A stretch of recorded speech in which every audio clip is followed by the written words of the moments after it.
भगवान शिव की लिंग स्वरूप में पूजा, उसको श्रेष्ठ माना गया है शिव पुराण में।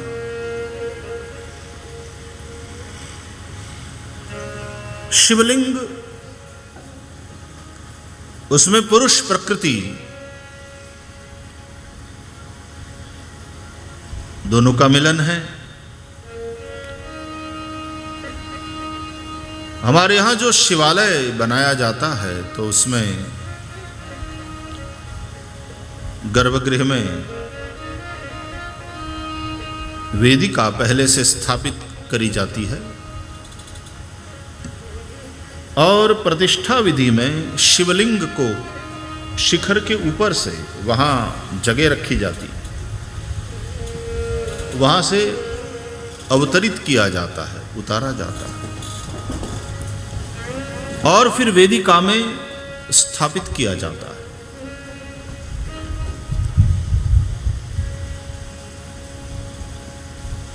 फिर प्रतिष्ठा विधि संपन्न होती है।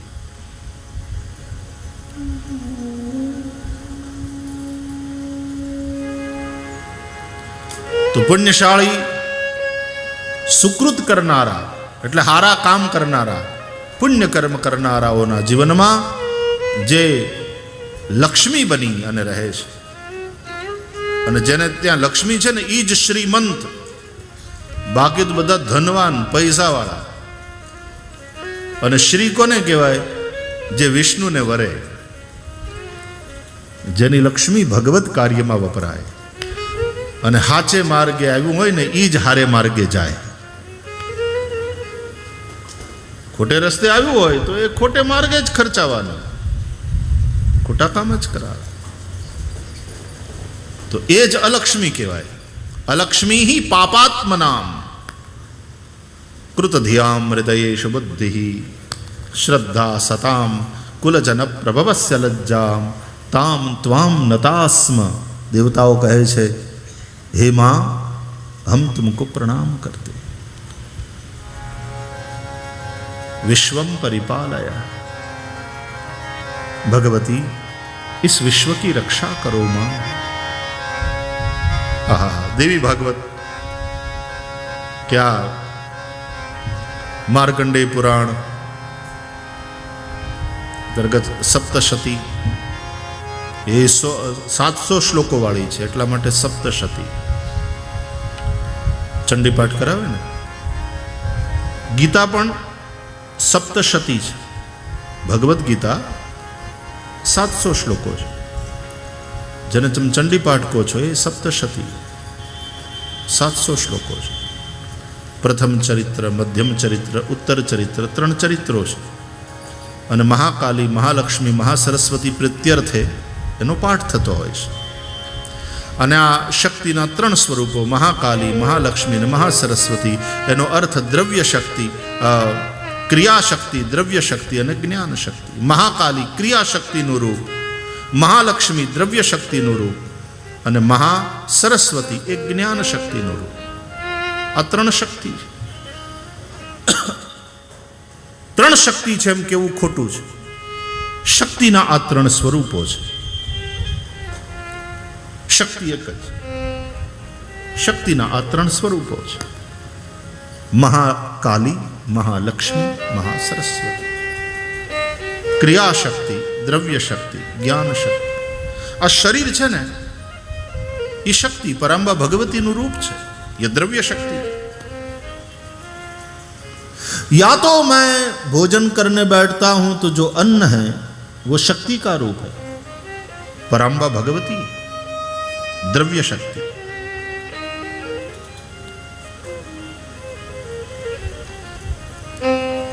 भागवत में एक शब्द है तनुश्री। श्री नो एक अर्थ संपत्ति थाय। आ शरीर है ने संपत्ति। श्री नो बीजो अर्थ शोभा। तनुश्री एटले शरीरनी शोभा, शरीरનું સૌંદર્ય। તનુશ્રી ઘણી દીકરીઓના નામે હોય છે, તનુશ્રી,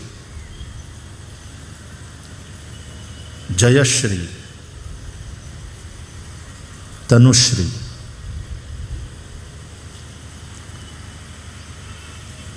શરીર સંપત્તિ છે. એ સંપત્તિને જેમ તેમ જીવીને અને વિષય વ્યાસંગી બનીને વેડફી નાખે એ મૂર્ખો. આ સંપત્તિને ગમે તેમ વેડફવા માટે નથી. ગોસ્વામી તુલસીદાસજી વાત રામચરિતમાનસમાં આ શબ્દોમાં કરી.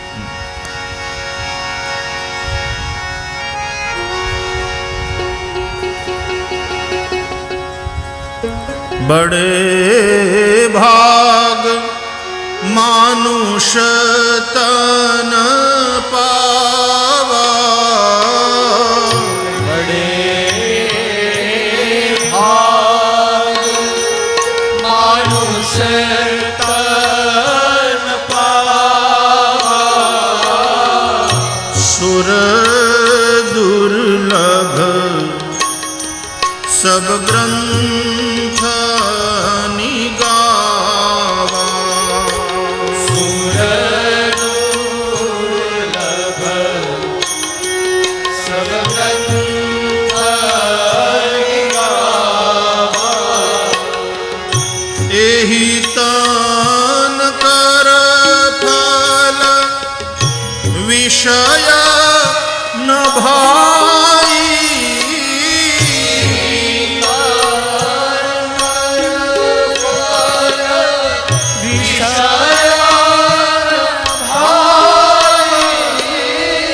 સ્વર્ગ સ્વલ્પ અંત દુઃખ દાઈ,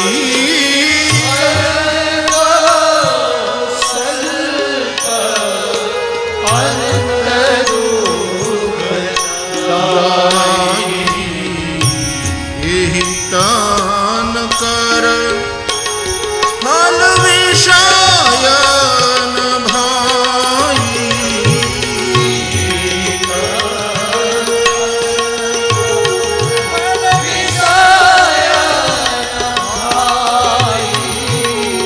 એહી તન કર ફલ વિષય ન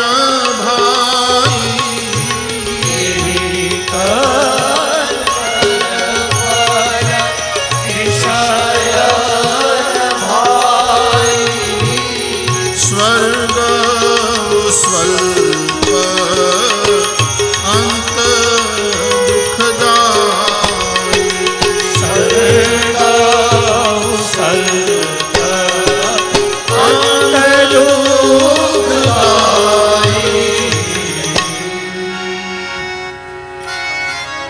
इस शरीर का फल विषय भोग नहीं है, क्योंकि मानव शरीर सबसे श्रेष्ठ है. विषय भोग ही इसका फल, इसका हेतु होता तो वो तो अन्य शरीरों में भी उपलब्ध है. ये सुविधा तो ये બધા શરીરોમાં છે. દરેક મોબાઈલ ફોનના સોફ્ટવેરના અમુક જે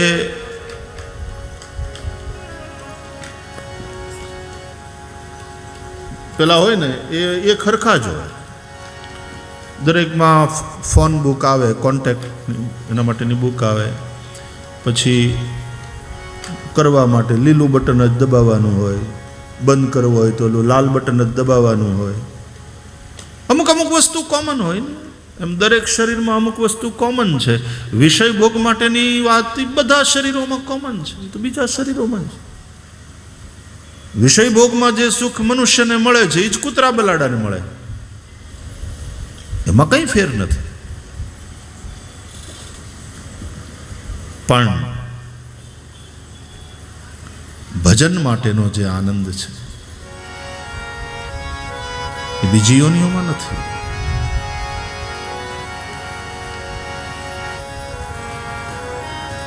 પંચકોશ છે માનવ શરીરમાં. अन्नमय,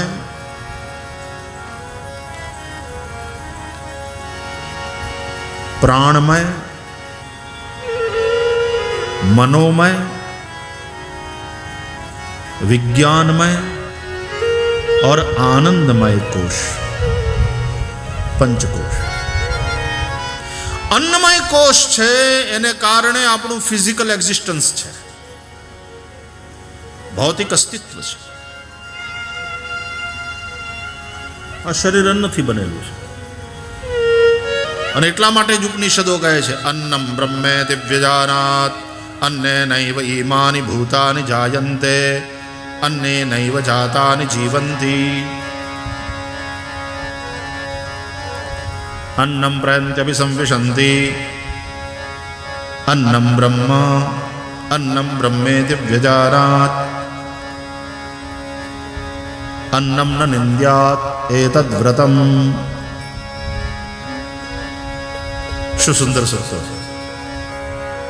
इस अन्न से ही प्राणियों की उत्पत्ति होती है, अन्न से ही पैदा हुए सभी प्राणी जीते हैं और अंत में अन्न में ही मिल जाते, क्योंकि मिट्टी है, मिट्टी में मिल जाते, फिर मिट्टी से अन्न पैदा होता है, चक्र चलता रहता है. इसलिए अन्न ब्रह्म है. तो अन्नमय कोश के चलते हमारा फिजिकल एग्जिस्टेंस है, भौतिक अस्तित्व है. दूसरा प्राणमय कोश.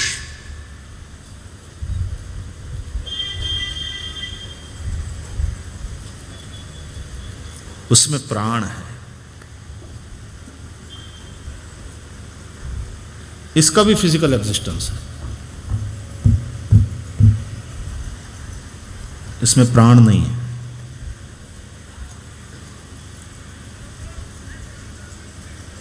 शरीर का भी फिजिकल एग्जिस्टेंस है, इसमें प्राण है, प्राणमय कोश.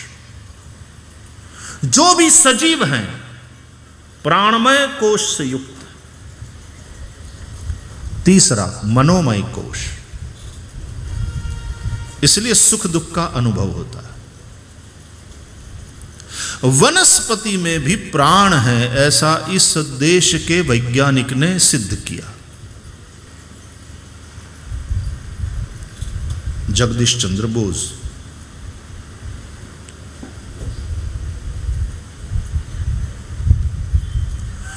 मनोमय कोश, उससे सुख दुख की अनुभूति होती है.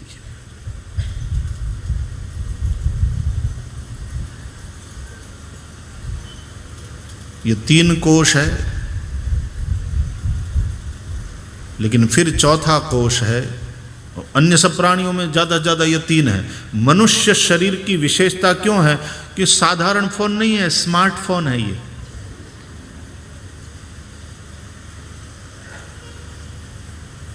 क्यों स्मार्टफोन है? क्योंकि उसमें 2 कोश ज्यादा है, विज्ञानमय कोश और आनंदमय कोश.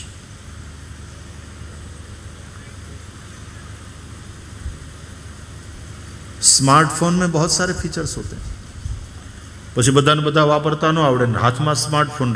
ઘણીવાર એમ લાગે કે સ્માર્ટફોન આપણા હાથમાં છે, પણ આપણે જ બેવકૂફ છીએ. સ્માર્ટફોન વાપરવા જેટલા સ્માર્ટ આપણે હોતા નથી ઘણીવાર, કારણ કે આની અંદર જેટલા ફીચર્સ છે એ બધાને આપણને કંઈ ખબર ન હોય કેમ વાપરવું. પછી હોય સ્માર્ટફોન ને બાપા એના છોકરા સ્માર્ટ હોય, બટ આ જરા જોઈ દે ને આમાં કેમ આને કરવાનું. તો એ છોકરા સ્માર્ટ હોય, એ પાછા કે લાવો દાદા આ છે ને આમ કરાય. તો આમાં બેટા ઓલી મુખ ચોપડી આવે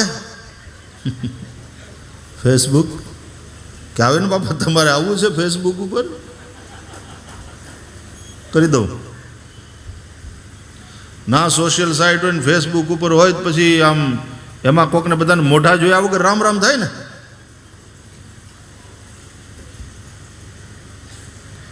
શું હવે તો ઓલી એક બેન 3 દી કામવાળી બેન ના આવી ને એટલે પછી ચોથે દી દેખાણી ત્યારે ઘરની માલકણ ખીજાણી કે આ કાંઈ રીત છે તારી, 3 દી સુધી દેખાણી નહીં, આવી રીતે કામ થતા હશે, કીધા વગરની વહી ગઈ. એ કે ફેસબુક ઉપર કીધેલું તો ખરું મેં, મારી અપડેટ ન જોઈ તમે, એમાં હું શું કરું.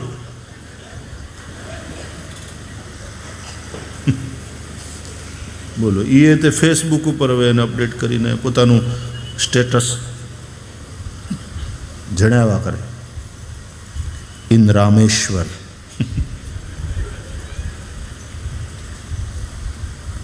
Beautiful weather, enjoying here. આવું બધું લખતા હશે ને ફેસબુક. હું નથી એટલે આમ અમારા બીજા આવડા બધા એને હેન્ડલ કર્યા કરે છે. એ હેન્ડલ કર્યા કરે છે એના ઉપરથી ખબર પડી ટ્વિટરમાં હેન્ડલ હોય છે. આપણે મને હવે તો ધીમે ધીમે આ બધા હું શીખું છું, આ બધા શબ્દો આવે. તમારું હેન્ડલ હું હવે આ સારું થયું આપણને ખબર પડી, નહીં તો કોઈક પૂછે ને આપણને હે તો આપણે તો બોઘા જેવા લાગીએ કે તમને ખબર નથી હેન્ડલ શું છે. જેમ ઈમેલની આઈડી હોય એમ ટ્વિટરનું હેન્ડલ નામ હોય. વાહ. પછી ટ્વીટ કરવાનું એના ઉપર.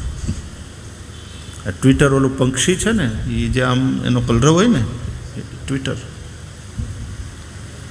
તો ઘણું બધું છે. સ્માર્ટફોન, માનવ શરીર સ્માર્ટફોન જેવો તેવો નહીં. विज्ञानमय कोश और आनंदमय कोश दो विशेष रूप से है मानव शरीर में. અને એટલા માટે કાંઈ ખાઈને એને ગમે ને ભાવે ને એટલે પૂછે આ શું છે, તો કે પીઝા કહેવાય. બેટા પીઝા એટલે હું? બાપા ઘઉંનો રોટલો ને માથે મસાલો, ન્યા માખણ ચોપડે, ઉપર ચીઝ વીઝ લગાવ્યું હોય, મેકઅપ કર્યો હોય ને હણગાર્યો હોય.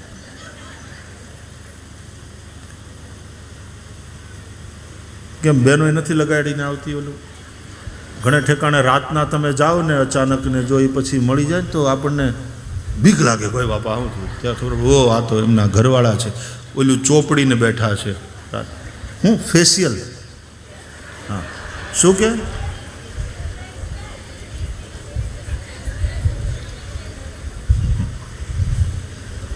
કેટલા કલાક રાખવાનું?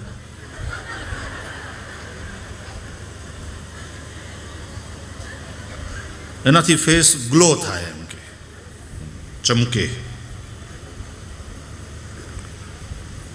તું આવી તે દીની ચમકે છે.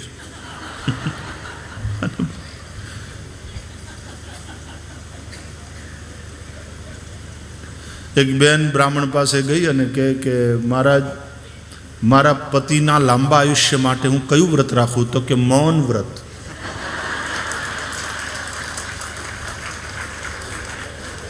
એનાથી તમારા પતિનું આયુષ્ય વધશે. મૌન વ્રત રાખો બેન.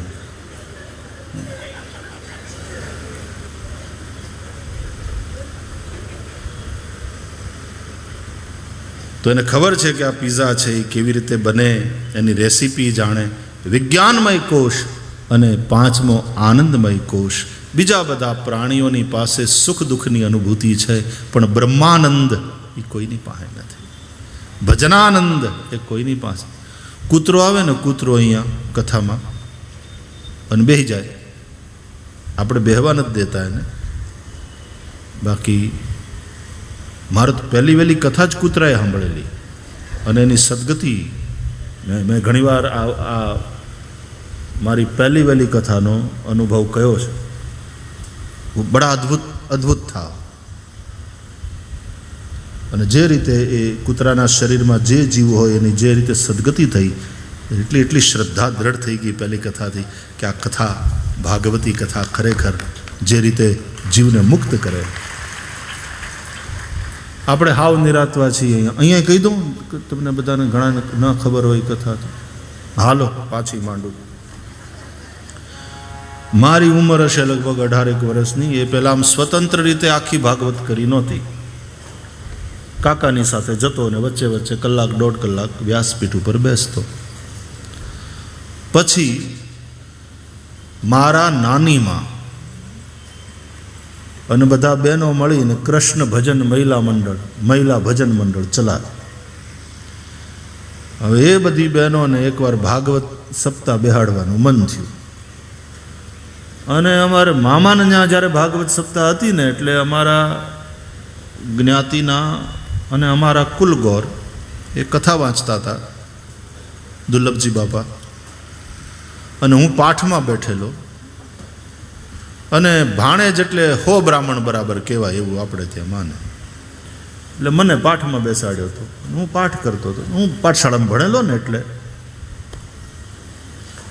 અને પછી દુર્લભજી દાદા મને વચ્ચે વચ્ચે કથામાં બેસાડે, દરરોજ 1 કલાક હું કથા કરું. હવે ભજન મંડળવાળા જેટલા બહેનો આવ્યા હતા એ બધા બહેનોએ કલાક મને ત્યાં સાંભળેલો. કારણ કે એ કથામાં આપણે ઘેર કથા હોય એટલે આપણા ભજન મંડળવાળા જેટલા મેમ્બર હોય બધાને નોતરું આપીએ ને આપણે, તો બધા બહેનો આવેલા અને દરરોજ એટલે એમાંથી જ્યારે ભજન મંડળ મહિલા મંડળે કથા બેહાડવાની વાત કરી એટલે કોની પાસે વંચાવશું, એટલે નાની માને કહ્યું કે આ તમારો ભાણેજ ન વાંચે. એટલે નાની માએ મને પૂછ્યું કે બેટા તું વાંચે ભાગવત? મેં કીધું સાવ સ્વતંત્ર રીતે કરી નથી ક્યારેય, આવી રીતે કલાક 1.5 કલાક કાકા બેસાડે, દુર્લભ બાપા બેસાડે. તું આખી વાંચી શકીશ? અમારે તને વ્યાસપીઠે બેહાડવો. બધું ભલે.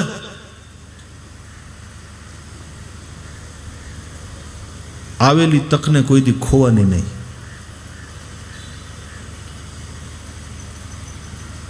તક આવે છે ને એ રૂપે પરમાત્માનું વરદાન આવે છે. ઈશ્વરનું વરદાન તમારી પાસે આવે. માણસને તક વધાવતા આવડી જાય ને તો એ પાછો ના પડે. વિચાર કરીને કહું તો પછી વિચારમાં જ રહી જાય. તક ટકોરા મારતી રહે દરવાજે અને આપણે વિચારમાં રહી જઈએ. એટલે ઈશ્વરને ધક્કો મારવો હશે એટલે પહેલી વહેલી કે હા નાનીમાં હું કરું, ગુરુદેવની કૃપા છે, થઈ શકશે, વાંધો નહીં.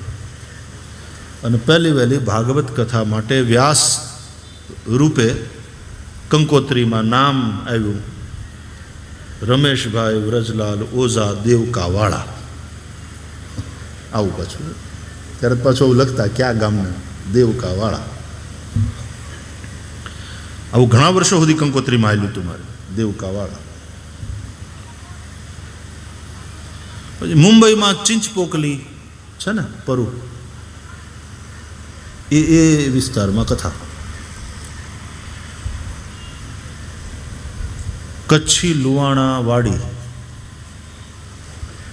અને એમાં સાવ નીચલા મધ્યમ વર્ગના લોકો પતરાવાળા મકાનમાં રહે.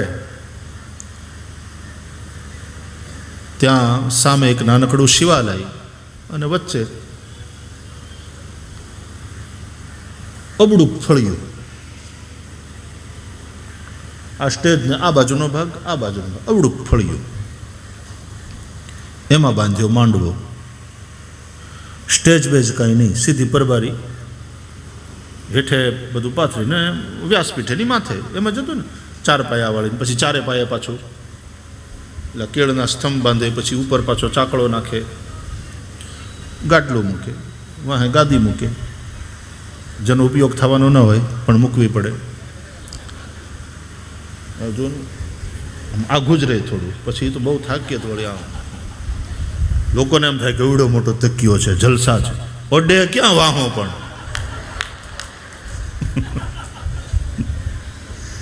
એટલે ન અડાડવું એવું કઈ વિધિ નથી, પણ હવે કથા કરતા કરતા આમ માય કાર્ય વધારે નાતો એની સમીપ જાજા અહીંયા વચ્ચે વચ્ચે આમ ક્યાંક ટેકો મળી જાય. ઠીક. ભાગવતની શોભાયાત્રા પહેલે દિવસે નીકળી. આપણે હાલતા હાલતા ધોતિયું પહેરી, જબ્બો પહેરી, અને પાઠશાળામાં ભણતા એટલે ધોતિયું આવડતું, ત્યાં ધોતિયું જ પહેરતા હતા. નહીં તો એમાંય કોકને પાછા બોલાવવા પડે પહેરવા માટે. પછી બીક બહુ રહે પાછી, એવું ધોતિયું પહેર્યું હોય એમાં બીક બહુ રહે.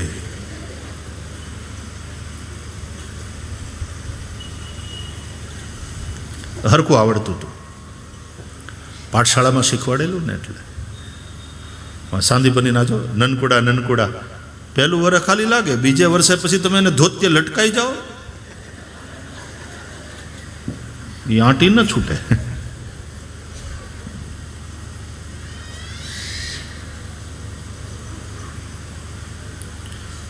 એટલે પગપાળા ચાલતા ચાલતા ભાગવતની શોભાયાત્રાની સાથે સાથે એમાં એક કૂતર્યું ક્યાંકથી, હવે કૂતરાનો પ્રવેશ થાય છે કથામાં, જેને માટે થઈને આખી આ કથા ઉપાડી. એ ક્યાંકથી ચાલતું ચાલતું સાથે શોભાયાત્રામાં જોડાઈ ગયું.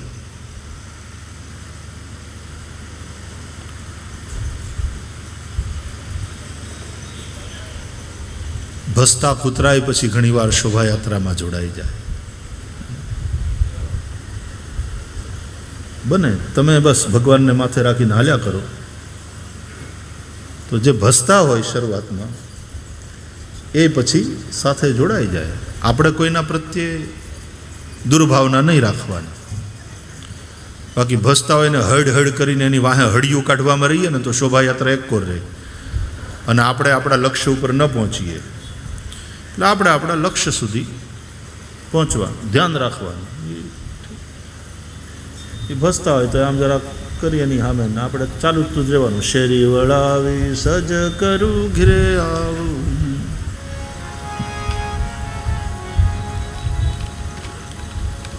કૂતરું જોડાઈ ગયું તો લોકો ચારે બાજુ ઊભા હતા, પોથીની પૂજા થતી હતી. ઓલું કૂતર્યું આવી અને નીચે બેસી ગયું. હવે આવડા બધા અંદર થાળીઓ લેવા જાય ને ઓલા ફૂલ ઓલા હાર ક્યાં ગયા તો બરોબર આપું. હવે એમ લેવા જતા ખબર પડી કૂતરું એમ હડ.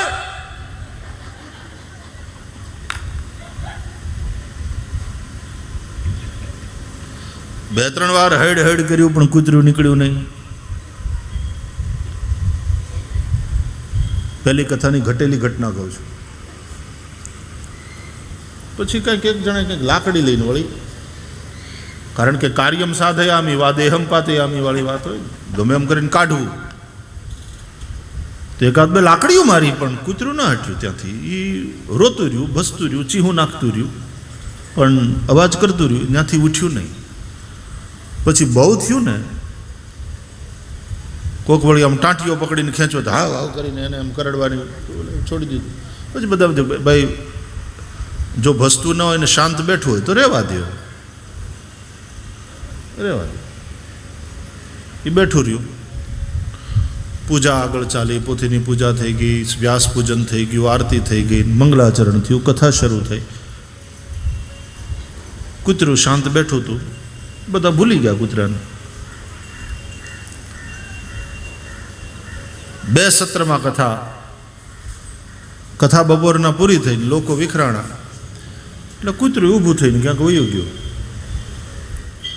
સાંજના 3 વાગે પાછી કથા શરૂ થાય એ પહેલા કૂતરું આવી એની જગ્યા નહીં બદલાવાની. પાછી વળી પાછા બધા કે આ ક્યાંથી આવે પણ પાછું આ બહુ માથાકૂટ કરી પણ કૂતરું ના નીકળ્યું. પછી બધું બેહવા દેવાનું ભાઈ, સવારે કંઈ ડિસ્ટર્બ નહોતા કર્યા આપણને. ભલે બેઠું. બેઠા બેઠા એણે કથા સાંભળી. સાંજ પડી, બધા વિખરાણા, આરતી બારતી, અને કૂતરું ઊભું થઈને વયું ગયું. બીજે દી સવારે 9 વાગે કૂતરું બહુ પંચુઅલ. બીજા બધા ધીમે ધીમે મોડા આવે પણ આ બરાબર 9 વાગ્યા પહેલા આવી અને એની જગ્યાએ. 1 દિવસ ગયો, 2 દિવસ ગયા, 3 દિવસ ગયા. હવે લોકોની કૂતરા તરફ જોવાની દ્રષ્ટિ બદલાઈ ગઈ કે કોક પુણ્યશાળી જીવ છે, કથા સાંભળવા આવ્યો છે. જે હડ હડ કરતા હતા એણે જ બપોરના વખતે ફરાળ કરાવે ને બ્રાહ્મણોને, વક્તાને. વક્તા હોય ત્યારે ફરાળ કરવું પડતું કમ્પલસરી. બ્રાહ્મણોએ કરવાનું રહેતું, પાઠક બ્રાહ્મણોએ. એવું હતું. આ બાવા બિના હે તો હિન્દી બોલ્યા વિના સૂટ ક્યાં હે એના જેવું હતું. ફાવે કે ન ફાવે પણ ગોરદાદા બપોરે ફરાળ જ કરાય. રાતે એકવાર જમવાનું મળે, બપોરે ફરાળ.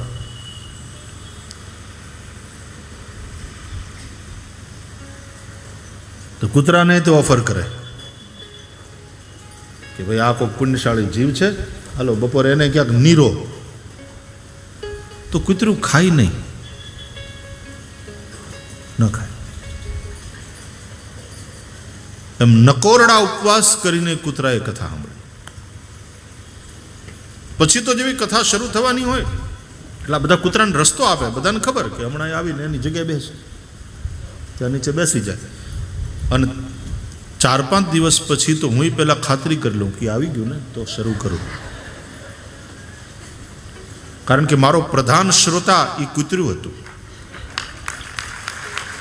બીજા બધા વહેલા મોડા થાય, આ જરાય વહેલા મોડું ન થતું એના ટાઈમે.